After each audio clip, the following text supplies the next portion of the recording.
آج ہم سب تنظیم اتحاد علماء کی آواز پر جامع مسجد کی دلی میں موجود ہیں۔ میرے دوستوں، اس ملک کے اندر تنظیمیں بہت ہیں، الحمدللہ بڑی بڑی تنظیمیں، ہر مسلک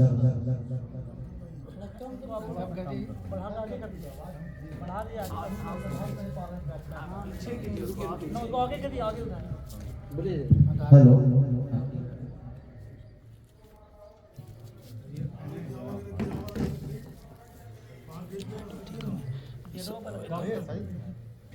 بڑی بڑی تنظیمیں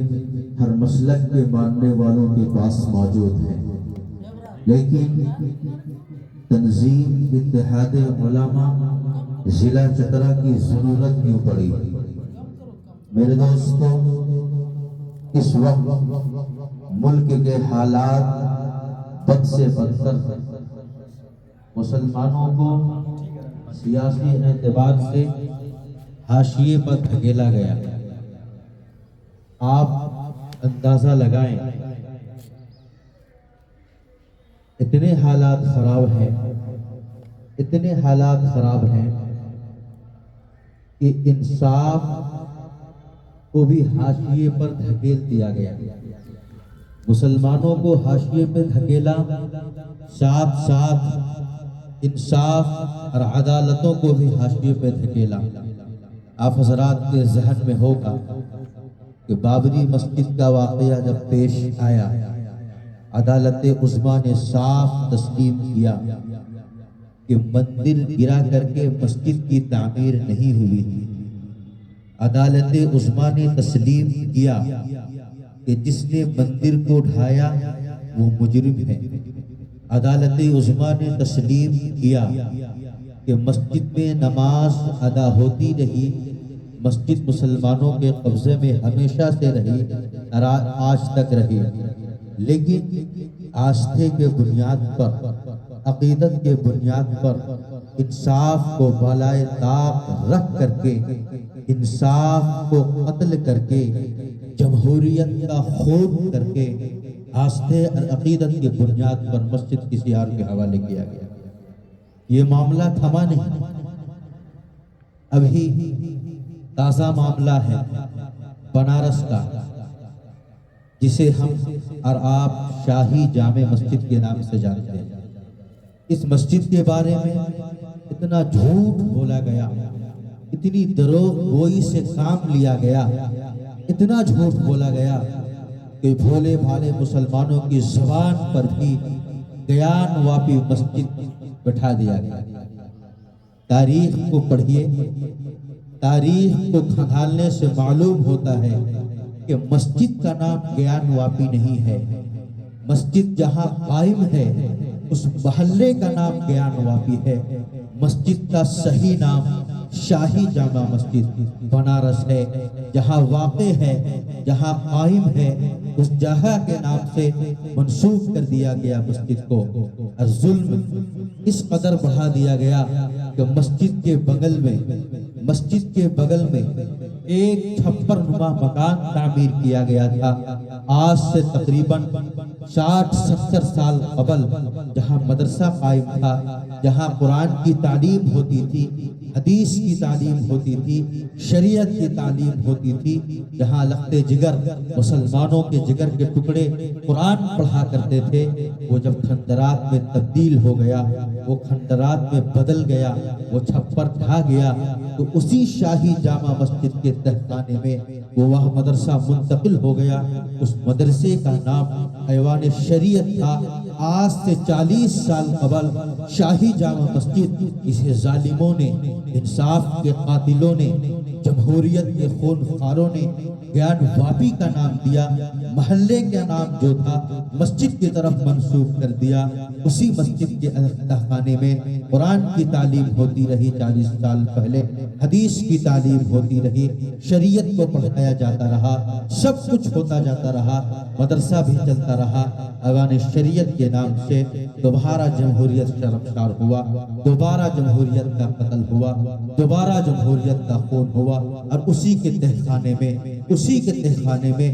ظلم کا جھنڈا بلند کرتے ہوئے عدالت عظمیٰ نے اپنی شرم و حیا کو بیچ کر کے ضلعی عدالت میں سودا کر کے پوجا کی اجازت دے دی. میرے دوستو, ان تمام دکھ درد کو سامنے رکھتے ہوئے, اس طرح کے حالات کو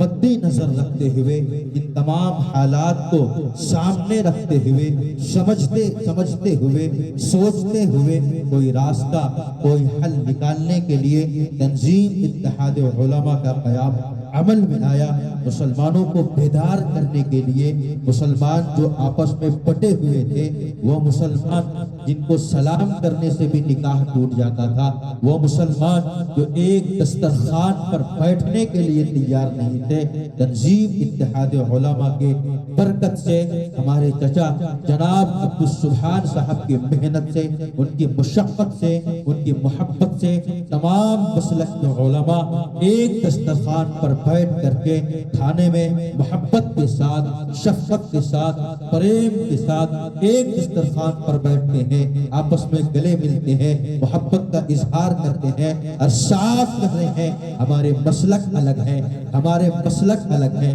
ہمارے عقائد الگ ہیں, ہمارے مسلک الگ رہے, ہمارے عقائد الگ رہے, لیکن کلمے کی بنیاد پر, اسلام کی بنیاد پر, قرآن کی بنیاد پر ہم متحد ہیں. ہم سیاسی اعتبار سے متحد ہو کر کے چلیں گے. تنظیم اتحاد علماء کے بینر تلے اب حکومت سے سوال کریں گے, وہ حکومت کی آنکھ میں آنکھ ڈال کر کے بات کریں گے اور حکومت سے کہیں گے کہ ہمارے مساجد محفوظ ہونی چاہیے, ہمارا مکتب محفوظ ہونا چاہیے, ہمارا مدرسہ محفوظ ہونا چاہیے, مسلمانوں کا عبادت گاہ مسمار نہیں ہونی چاہیے, صرف مسلمانوں کے گھروں پر بلڈوزر نہیں چلنا چاہیے, صرف مسلمانوں کو عدالت میں ناانصافی کے ساتھ گرفتار نہیں ہونا چاہیے, مگر اس لیے کہ اگر ہم مسلمان ہیں, اگر ظلم کرتے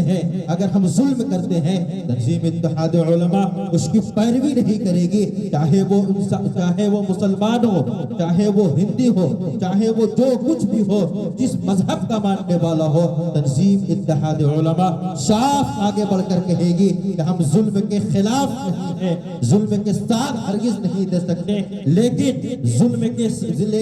ظلم کا ساتھ دیتے ہوئے ناانصافی مسلمانوں پر, ناانصافی یا اور کسی مسلک پر, ناانصافی آدیواسیوں پر یا کسی مذہب کے ماننے والوں پر بھی ناانصافی ہوگی, تو یہ تنظیم اتحاد علماء آگے بڑھ کر ظلم ہونے والوں کے خلاف کھڑی ہوگی اور انصاف کے ساتھ حکومت کے سامنے اپنی آواز کو بلند کرے گی, مطالبہ کرے گی, صاف کہے گی کہ ہم ہندوستان کے اندر ظلم نہیں ہونے دیں گے, ہم ہندوستان کے اندر جمہوریت کا خون نہیں ہونے دیں گے. میرے دوستو, اسی لیے تنظیم اتحاد علماء وجود میں آئی اور ہمارے اور آپ کے گارجین, ہمارے اور آپ کے سرپرست, تنظیم اتحاد علماء کے سرپرست جناب عبدالسبحان صاحب, جن کا ایک لگاؤ ہے علماء سے, جن کی ایک جو محبت کرتے ہیں علماء کرام سے, جن کا ایک مشن ہے, انہوں نے صاف کہا کہ مسلک کی بنیاد پر جو بٹے ہوئے ہیں ہمارے علماء, ان کو ایک اسٹیج پر لایا جائے اور آواز سے آواز ملا کر کے متحد ہو کر کے ہم ایک پلیٹ فارم سے چلیں گے اور سیاسی اعتبار سے مضبوط بنیں گے. مجھے حاشیے پر جو دھکیلا گیا تھا, ہم حاشیے پر نہیں, ہم اعلیٰ پیمانے پر رہنے والے ہیں, اس لیے کہ ہم تو حکومت کرنے کے لیے آئے ہیں, ہم تو قائد بن کر کے آئے ہیں. مجھے قیادت چاہیے اور قیادت کی صلاحیت علماء کے اندر موجود ہے. جناب عبدالسبحان صاحب نے بارہا اپنی تقریر میں کہا ہے کہ جو علماء کرام ممبر پر تقریر کر سکتے ہیں، قرآن و حدیث کو سمجھا سکتے ہیں، قرآن و حدیث کی تفسیر کر سکتے ہیں، عوام کو سمجھا سکتے ہیں، نماز پڑھا سکتے ہیں، نکاح پڑھا سکتے ہیں، جنازہ پڑھا سکتے ہیں، وہ سیاسی اعتبار سے قیادت کیوں نہیں کر سکتے ہیں؟ اگر ان کے اندر جنازہ پڑھانے کی صلاحیت ہے، اگر ان کے اندر نکاح پڑھانے کی صلاحیت ہے، اگر ان کے اندر خطبہ دینے کی صلاحیت ہے، الحمدللہ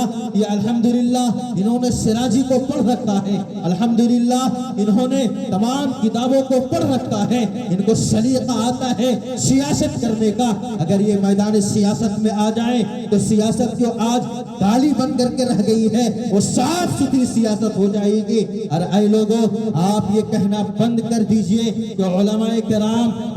کرام کا سیاست کا کام نہیں ہے۔ یاد رکھیے مسجد نبوی سے بھی سیاست ہوئی ہے، یاد رکھیے مسجد نبوی سے بھی حکمرانی ہوئی ہے۔ یہ وارث انبیاء ہے، یہ سیاست کے بھی وارث ہے، یہ وارث انبیاء ہے، ہر اعتبار سے اللہ کے نبی صلی اللہ علیہ وسلم کے وارث ہیں۔ اس لیے میرے دوستو، جناب عبدالسبحان صاحب کی آواز پر آپ تمام حضرات نے لبیک کہا ہے، اب تمام حضرات نے تنظیم اتحاد علماء کی دعوت آپ حضرات تشریف لائے ہیں، آپ تمام حضرات مبارکباد کے قابل ہیں۔ اب میں آپ حضرات کو میں بتلاتا ہوں کہ آج اس عظیم الشان مجلس کی صدارت وہ شخصیت فرما رہے ہیں جو ہمارے اور آپ کے محترم ہیں، مشفق ہیں، کرم فرما ہیں، ہمارے اور آپ کے ہر دل عزیز ہیں، جو تمام نوجوانوں، تمام بزرگوں، تمام سرپرستوں اور تمام دانشوروں کے دلوں پر حکومت کرتے ہیں۔ وہ نام ہے حضرت حافظ و قاری محمد انعام الحق صاحب، امام و خطیب جامع مسجد کیدلی ہنٹر گنج۔ اب تمام حضرات سے میں گزارش کروں گا، درخواست کروں گا کہ نظامت کے اصول بدلتے ہوئے آپ تمام حضرات اس تحریک پر ہاتھ اٹھا کر کے تائید کریں۔ تمام حضرات متفق ہیں اس صدارت پر، الحمدللہ۔ دوسری بات یہ ہے کہ آج اس مجلس کی جو سرپرستی فرما رہے ہیں وہ عظیم شخصیت کے عظیم سپوت حضرت مولانا عبداللہ صاحب رحمت اللہ علیہ کے لخت جگر حضرت مولانا سلمان دانش صاحب القاسمی مدث اللہ العالی محتمم مدرسہ اشرف العلوم دیوریا ہے۔ میں نظامت کی اصول بدلتے ہوئے پھر آپ تمام حضرات سے دوبارہ گزارش کروں گا کہ آپ تمام حضرات ان کی سرپرستی کی تائید فرمائیں ہاتھ اٹھا کر کے۔ الحمدللہ، اللہ رب العزت آپ تمام حضرات کو جزائے خیر مرحمت فرمائے۔ اب میں اس پروگرام کو باضابطہ آغاز کرنے کے لیے میرے دوستو آپ حضرات کو میں بتاؤں کہ آج کی مجلس کا آغاز شہنشاہوں کے شہنشاہ کے کلام سے میں کرنا چاہتا ہوں،